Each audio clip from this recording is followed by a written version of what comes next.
Es como un hombre insensato que construyó su casa sobre la arena. Cayeron las lluvias, crecieron los ríos, soplaron los vientos y azotaron a aquella casa. Esta se derrumbó, y grande fue su ruina. Muy buenos días.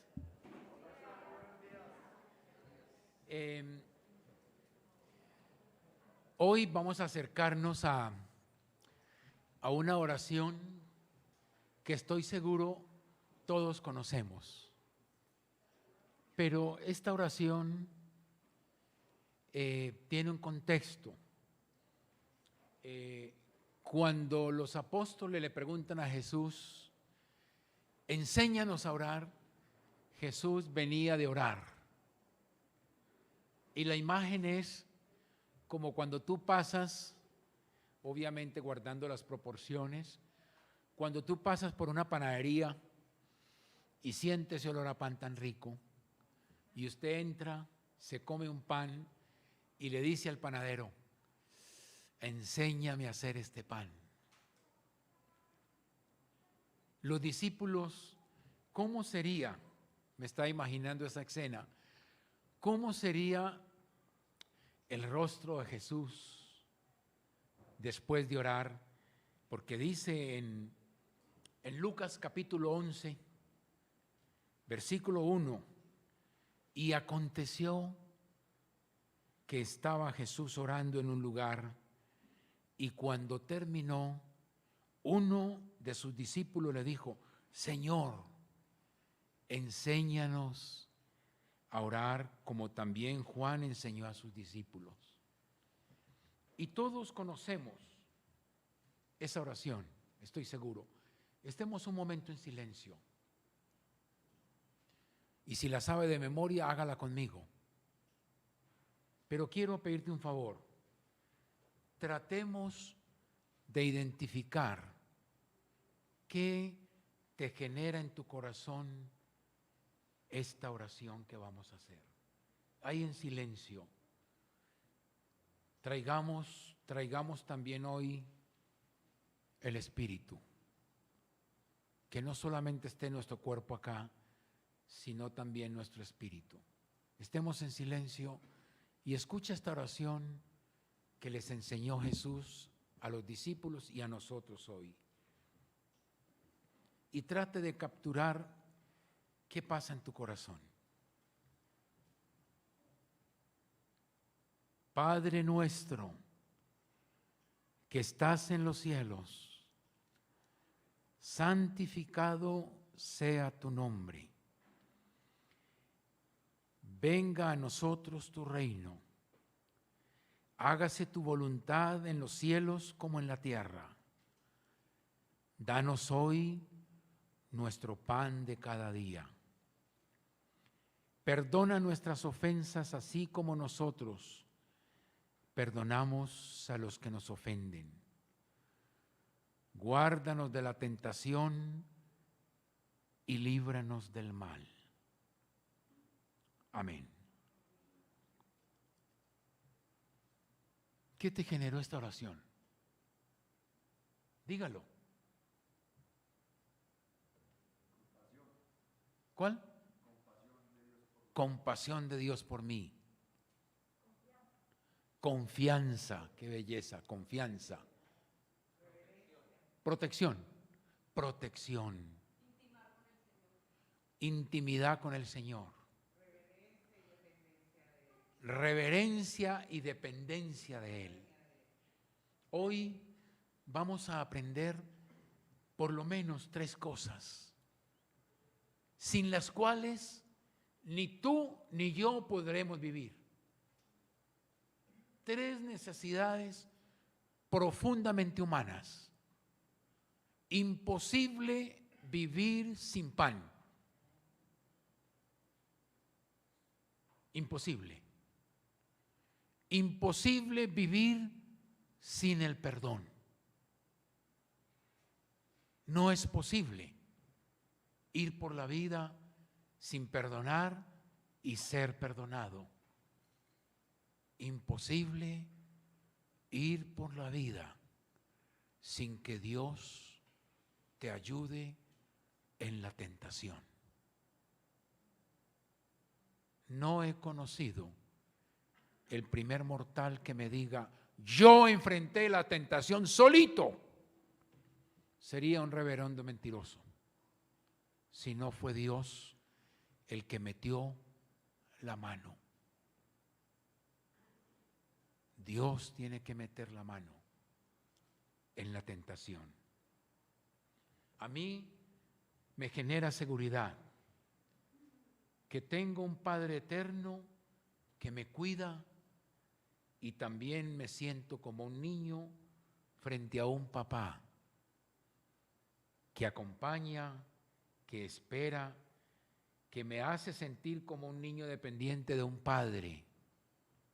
Como lo dijo Jesús, si no te haces como un niño, no puedes entrar en el reino de los cielos. Por eso, esta oración no se puede volver una cuestión automática. Yo no puedo orar el Padre Nuestro si el Espíritu Santo no me hace comprender que soy un hijo amado por un Padre y que ese Padre es único. Veamos entonces a quién es que oramos, porque Jesús nos recuerda a quién oramos, al Dios omnipotente. No puedo sentirlo cerca porque está demasiado lejos. Muchas veces ni Jesús lo sentía. Hoy hay personas que le oran al Dios cósmico. Es una modalidad politeísta de una cultura laica. Hay hoy personas que le rezan o le oran a un cuarzo,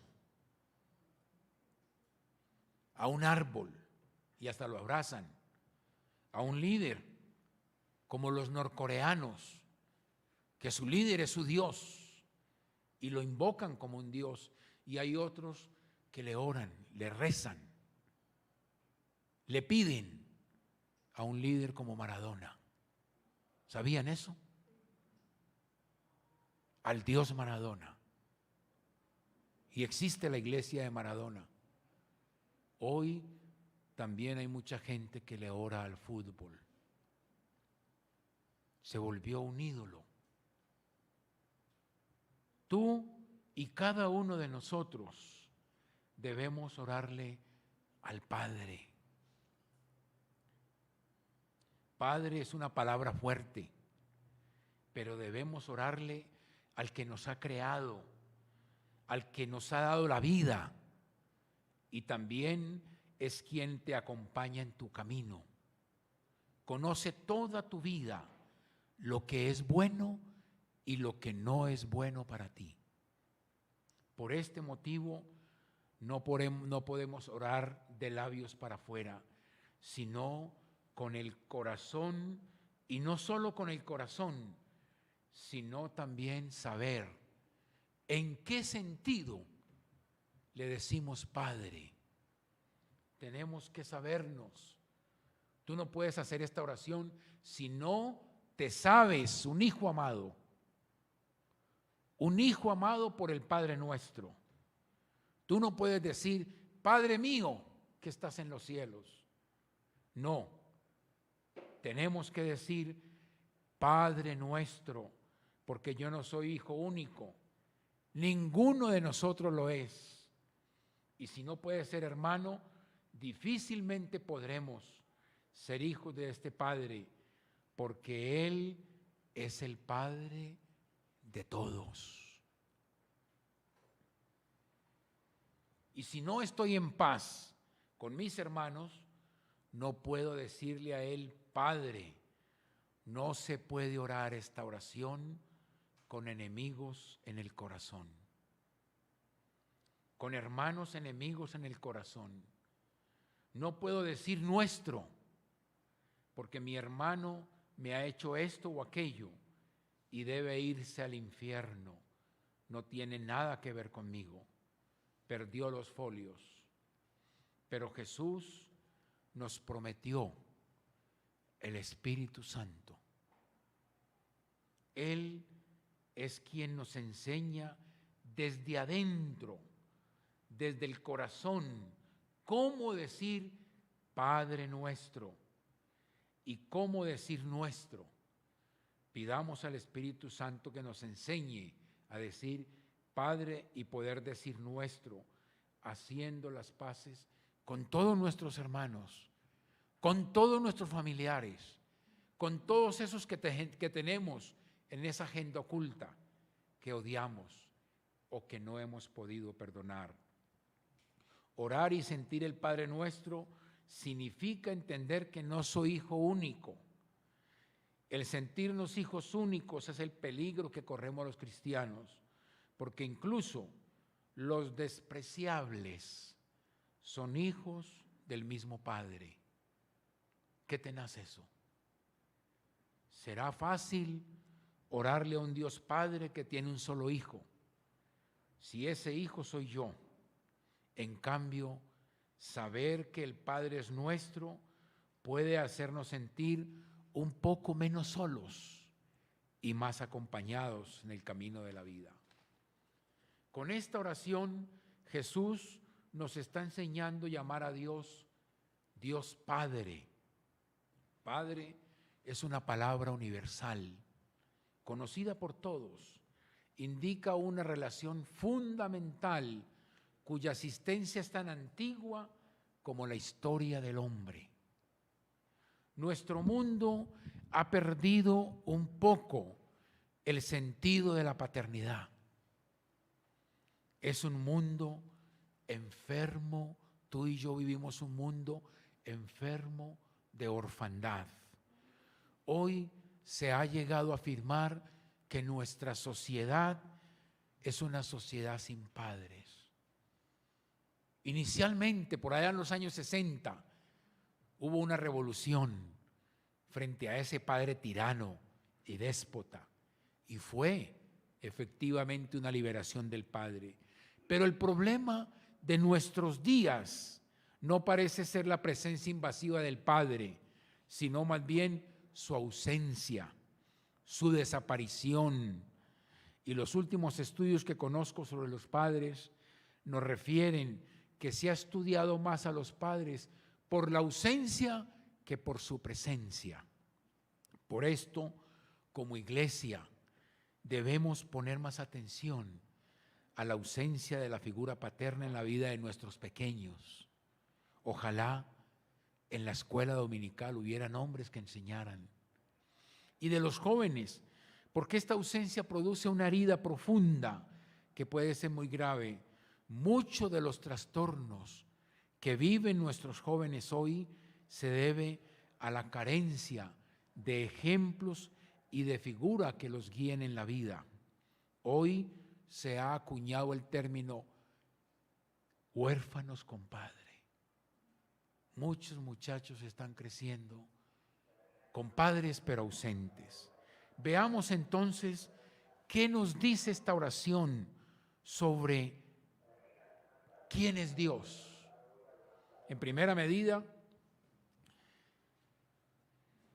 Jesús le recuerda a los apóstoles, dice que Dios está en los cielos.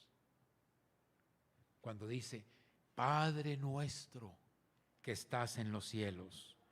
En esta localización del Padre nos impresiona la extrema cercanía de quien dice papá, pero también la distancia. El Dios nuestro es un Dios que va en búsqueda del hombre. ¿Qué son los cielos? Los cielos significa la grandeza de Dios, la omnipotencia. Él es primero, Él es grande, Él es quien nos ha creado. Los cielos indican la inmensidad de su poder, de su amor, de su belleza.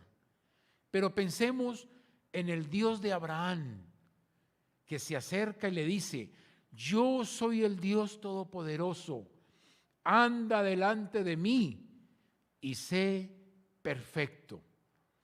Génesis 17:1. Es como si le dijera a Abraham, mira, sigue adelante, no te des por vencido, yo estoy contigo. Este es un Dios muy cercano. Pero también pensemos en el Dios que se manifiesta en el Sinaí. Cuando dice en Éxodo 19, versículo 18 y 16 y 18, hubo truenos y relámpagos y una densa nube sobre el monte y un sonido tan fuerte de trompeta. Todo el monte Sinaí humeaba porque el Señor había descendido sobre él en el fuego. El humo subía como el humo de un horno y todo el monte se estremecía con violencia. Dios se revela en la gloria, en la luz, en el humo, en la nube. Muestra su majestuosidad. A veces es difícil de entender esto. Nosotros debemos decir, Padre nuestro que estás en los cielos, con una actitud de reverencia y gratitud. El hijo de la historia del hijo pródigo nos ayuda a comprender que no volvió a la casa del padre porque tenía hambre, sino porque recordó que ese Padre nuestro lo estaba esperando. Luego dice, santificado sea tu nombre en nosotros, en mí, porque muchas veces nosotros los creyentes, los cristianos, damos un testimonio muy triste. Decimos que tenemos un Padre, pero vivimos como huérfanos, sin Dios y sin ley. Vivimos también haciendo el mal y vivimos no en el amor, sino en el odio, en la competencia, en las guerras. Y les pregunto, ¿es santificado Dios en los cristianos que luchan entre ellos por el poder? ¿Es santificado Dios en aquellos que no cuidan sus hijos? ¿Es santificado Dios en los esposos que no son fieles? Tenemos que decir no.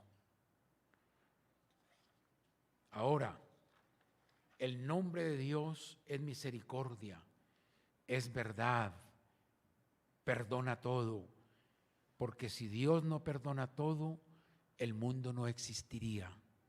Dios no espera que tú toques la puerta, es Él quien toca la tuya para inquietarte el corazón. Es un Dios que siempre nos espera. Luego dice, venga a nosotros tu reino. El reino de Dios es la buena semilla que crece junto a la mala hierba y contra la mala hierba debe lucharse. El reino de Dios va a llegar, pero al mismo tiempo no ha llegado del todo. Vino el reino de Dios cuando Jesús se encarnó, se hizo hombre como nosotros, camina con nosotros y nos trae la esperanza del mañana. Mateo 28:20 dice, yo estoy con ustedes todos los días hasta el fin del mundo. Luego dice, hágase tu voluntad en los cielos como en la tierra. Hacer la voluntad de Dios es dejar espacio para que haya un Dios que nos impregne, que nos traiga a Él.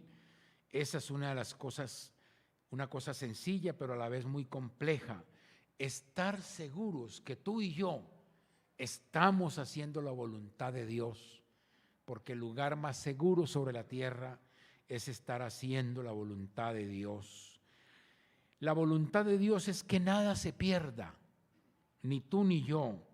El Dios nuestro es un Dios a la espera.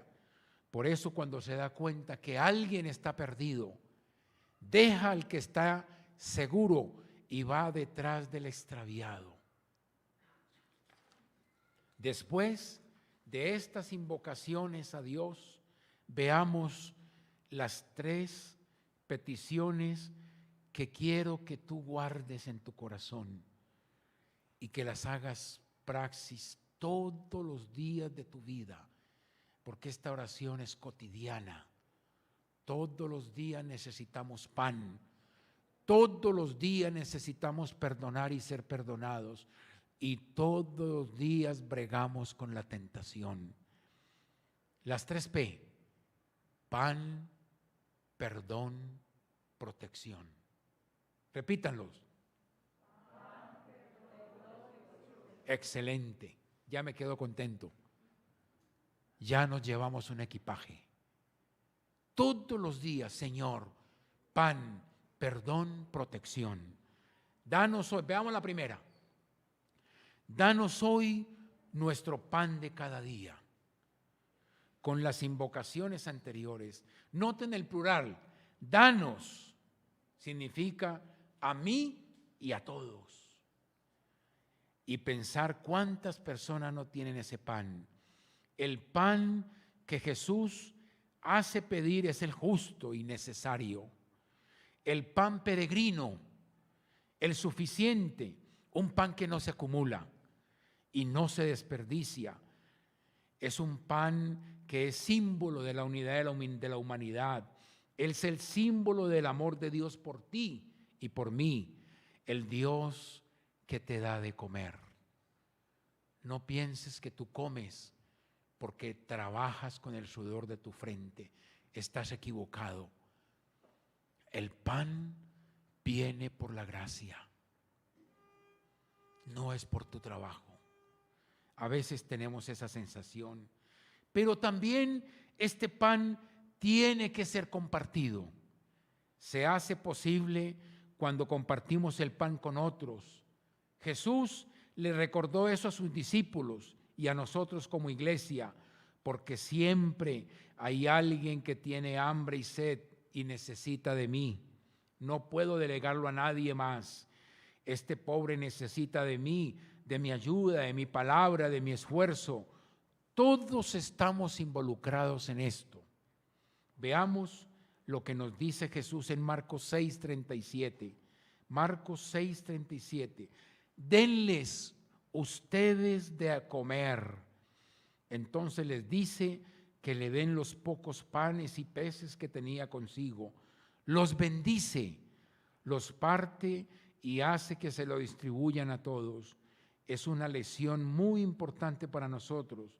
Nos dice que lo poco que tenemos se lo confiemos a las manos de Jesús y lo compartamos con fe, y así se transformará en una riqueza superabundante. Ahora, ¿cómo conectamos esta petición de danos el pan de cada día? Cuando conocimos la invocación a Dios: santificado sea tu nombre. Santificamos el nombre de Dios cuando damos de comer al hambriento. Somos un mundo hambriento, un país con hambre. La FAO acabó de presentar el último reporte el día de ayer sobre la condición de hambre en el mundo. Y me impresionó que aparece Colombia como la primera en América Latina, el primer país con más hambre en América Latina. ¿No te parece una vergüenza? Como colombianos nos tiene que tocar la fibra.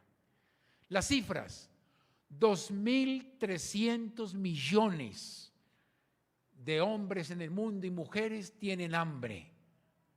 Eso equivale al 30% de la población mundial. Es decir, que de 10 personas en el mundo, 3, como el noticiero, 1, 2, 3, tienen hambre. ¿Y saben qué es lo triste? Que el Banco de Alimentos dice: botamos toneladas de comida en Colombia. ¡Qué paradoja! Mostraron niños indígenas comiendo de la basura. Estaba viendo un programa en Teleantioquia y una mujer ya de 50 años confesó algo y dijo: mira, yo crecí en el barrio, no quiero mencionarlo, pero donde estaba el basurero. Y cuando llegaba el carro de la basura, llegaba la comida. porque escargábamos encontrando, buscando un pedazo de pan, un pedazo de pollo, un hueso de gallina, ¿qué fue yo? Para comérnoslo. Y en diciembre, el niño Dios era el carro de la basura, porque algún juguete yo encontré en esa basura y fui feliz. Crecí en ese barrio, ya era una profesional. Pero llegaba al carro de la basura en diciembre y algún juguete alguien rico botaba. Una muñeca sin una mano, un muñeco sin un pie, pero era un juguete. A mí se me salieron las lágrimas cuando oí eso. ¿Y sabe hace cuánto? Menos de 20 años, en una ciudad rica, pero también con los niveles de pobreza y de hambre impresionantes. Jesús retrató esa situación con una parábola que quiero que leamos hoy. La única parábola que menciona un nombre propio. Capítulo 16, vayan al capítulo 16 de Lucas. Y Jesús vivió esa situación de desigualdad y la denunció en una forma profunda como tenemos que denunciarla hoy. Había un hombre rico, versículo 1 del capítulo 16. Había un hombre rico que tenía un mayordomo, Lucas 16, 19, estaba leyendo en el 1. En el versículo 19 dice: había un hombre rico que se vestía de púrpura y de lino fino y hacía cada día banquete con esplendidez. Había también un mendigo llamado Lázaro, que estaba echado a la puerta de aquel lleno de llagas y ansiaba saciarse de las migajas que caían de la mesa del rico, y aún los perros venían y le lamían las llagas. Y aconteció que murió el mendigo y fue llevado por los ángeles al seno de Abraham. Y murió también el rico y fue sepultado. Y en el infierno alzó sus ojos, estando en tormentos, y vio de lejos a Abraham. ¿Y a quién? Y a Lázaro en su seno. Entonces él, dando voces, dijo: Padre Abraham, ten misericordia de mí y envía a Lázaro para que moje la punta de su dedo con agua y refresque mi lengua, porque estoy atormentado en esta llama. Dos cosas que quiero traer de esta historia. La primera, en la historia, el hombre rico y Lázaro es la única parábola donde se usa un nombre propio, Lázaro. Primero, en la historia no menciona el nombre del hombre rico, pero se refiere a él en forma anónima. Había un hombre rico. Qué tenaz morir así.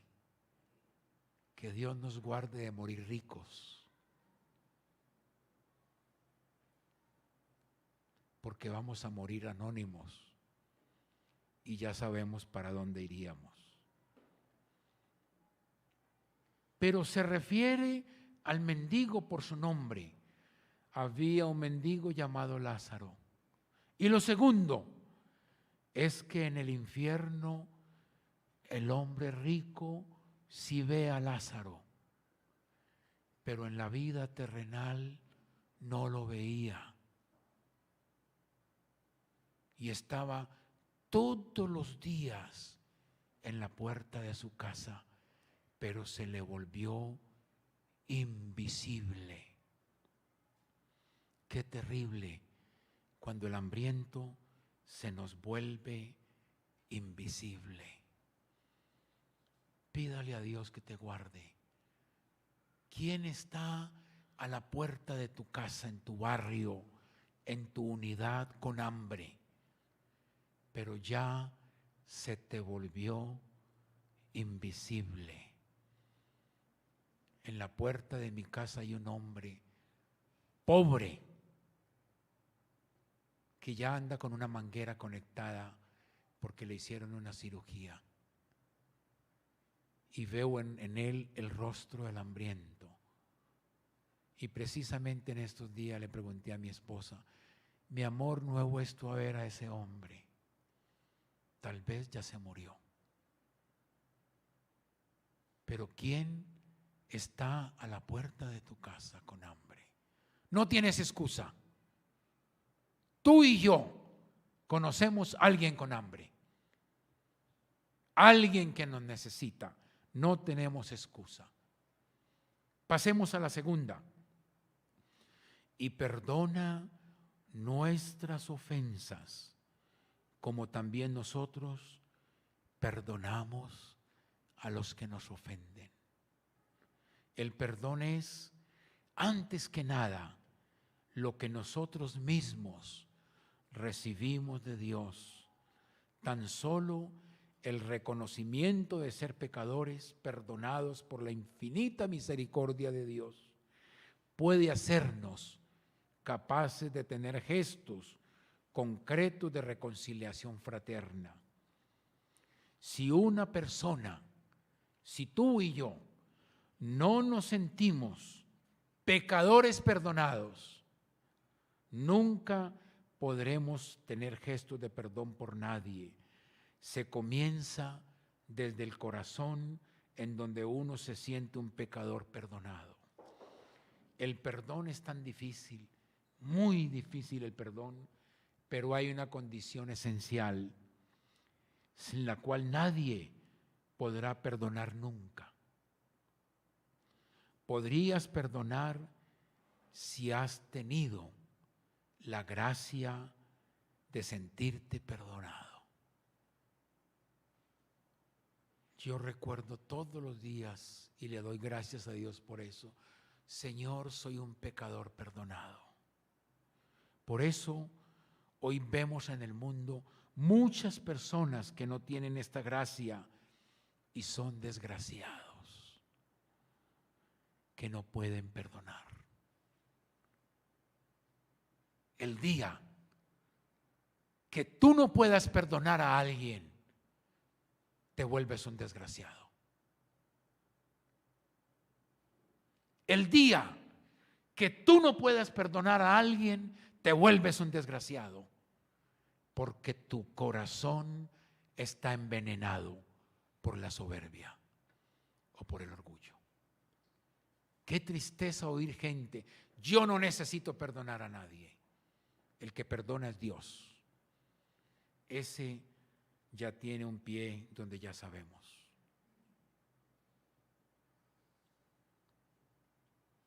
Solo quien se siente perdonado es capaz de perdonar.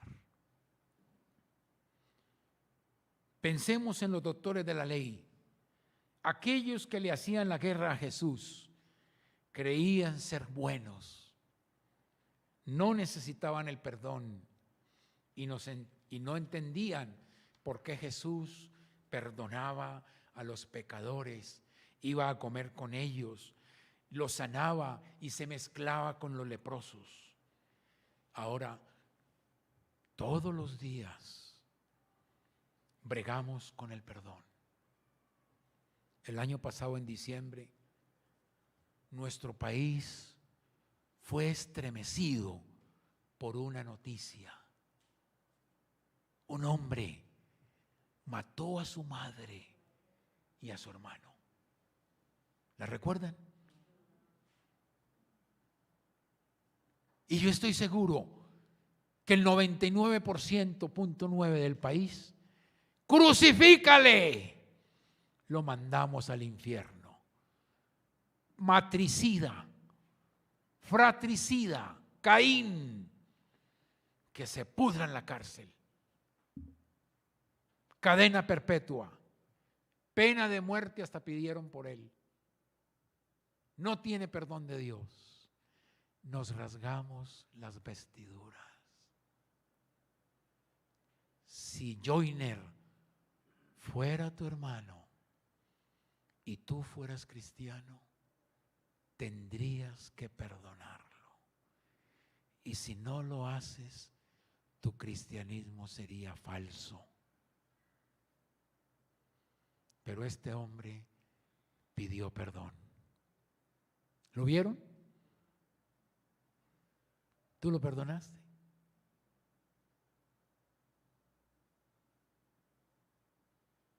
¿Tú lo perdonaste? Cuando yo vi esa noticia y oí a este hombre pedir perdón, lo único que dije, Dios mío, ten misericordia de él. Porque yo no soy diferente que Joyner. Tú también fuiste un asesino. Tú y yo fuimos asesinos. Y Dios nos perdonó. Dañamos el corazón de alguien. Matamos a alguien con nuestra soberbia. Pero tenemos muertos en la espalda. Por la mentira, por la trampa o por el desprecio. Ni tú ni yo nos escapamos. Somos iguales que Joyner. No te creas esa mentira de Satanás. El perdón lo necesitamos.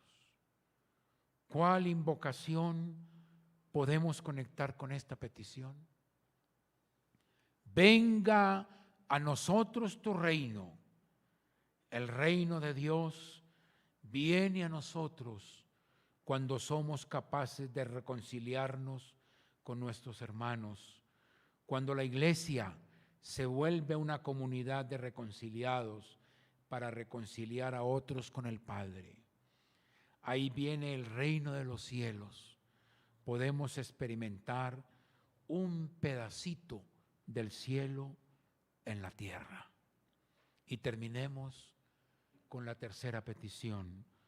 No nos dejes caer en la tentación y líbranos del mal. Esta tercera petición que nos recuerda Jesús en la oración expresa el reconocimiento de nuestra condición, siempre expuesta a las acechanzas del mal y de la corrupción. Todos sabemos qué es una tentación. Levante la mano aquí quien no sabe qué es una tentación. Todos sabemos qué es una tentación. Esta petición nos recuerda que en la tentación somos dos, Dios y yo, para luchar juntos por las cosas importantes de la vida. Podemos traducir esta petición así: cuando Satanás me induzca a la tentación, por favor, dame la mano, dame tu mano. Es la imagen de Jesús tendiéndole la mano a Pedro cuando lo implora: Señor, sálvame, que estoy ahogándome. Y Dios le da la mano. Esa es la imagen. Dios no tienta a nadie. Es Satanás, vivo y activo en el planeta Tierra. Líbranos del mal. El mal no es algo impalpable como la neblina. Es una persona, Satanás, que también es muy inteligente. El Señor Jesús dice que cuando lo corren se va, pero después de cierto tiempo, y a veces años, cuando estamos distraídos, vuelve. Y vuelve con más fuerza. Tal vez regresa peor que antes. Ese es el significado del versículo: líbranos del mal. Se necesita ser astutos en un buen sentido de la palabra, ser ágiles mentalmente para tener la capacidad de discernir las mentiras de Satanás, con quien tenemos que estar convencidos. No se puede dialogar como lo hizo Jesús. Siempre la respuesta fue con la palabra. Escrito está. Ni siquiera Jesús inició un diálogo con Satanás, porque si empiezas a dialogar con él, estás perdido. El mal se escribe con mayúscula y tiene nombre y apellido. Ahora, ¿cuál invocación de Dios podemos conectar con esta petición? Hágase tu voluntad así en la tierra como en el cielo.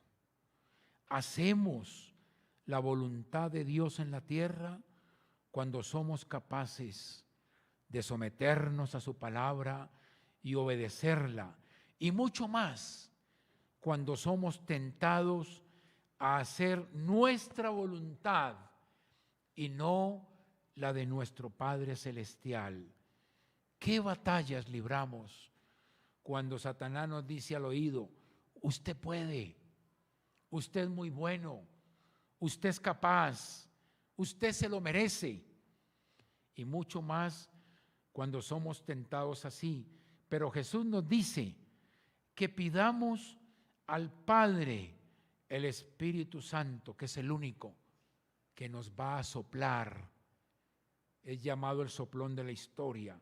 En Lucas, ahí en mismo Lucas 11, en el versículo 13, quiero que lo lean conmigo. Pero si vosotros, siendo malos, sabéis dar buenas dádivas a vuestros hijos, cuánto más vuestro Padre Celestial dará. ¿Qué? ¿Qué dará? El Espíritu Santo a quien lo pida. Cuando tú oras, ¿qué pides? Pedimos por nuestros hijos, por el trabajo, por la economía, por la mamá, por el papá, pero no pedimos el Espíritu Santo. ¿Tú lo pides cuando oras? Antes de orar tú dices: Señor, te pido, lléname de tu Espíritu Santo. Eso fue lo que vieron los discípulos cuando Jesús venía de orar. Estaba lleno del Espíritu Santo. Pidamos, oremos pidiéndole al Padre nuestro, que nos dé su Espíritu Santo para que esta oración nos conecte profundamente con el Padre nuestro, que es nuestro proveedor, nuestro perdonador y nuestro protector en la tentación. No sé con qué estás siendo tentado. No sé a quién tienes que perdonar hoy. No sé qué necesitas hoy, pero pidámoslo al Padre nuestro. Cierra tus ojos y llevémonos esta oración en el corazón, que tiene que ser cotidiana. Oremos. Padre nuestro que estás en los cielos, santificado sea tu nombre.